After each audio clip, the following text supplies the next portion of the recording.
В зал посмотрел из-за кулис. В театре зал давно уж полон. На сцену, словно старый лис, а может быть, как старый клоун, смеясь, с улыбкой выхожу. Что ж, буду публику дурачить, и зал я умным нахожу, но зал придется околпашить. Мне зал придется обмануть, и обмануть мне зал несложно. Я брякну с дуру что-нибудь так невзначай, неосторожно. И вот уж публика моя, все умники собрались в зале. Вот кто-то хрюкнул, как свинья, но не в конце реприз, в начале. И мне придется повторить для тех, кто юмор мой не понял, а то ведь могут и побить за то, что юмором их пронял.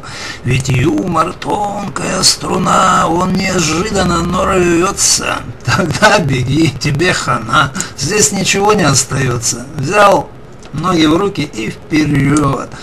Ведь дураки сидели в зале, а ты ж не полный идиот, чтобы стоять на пьедестале. Вновь посмотрел из-за кулис.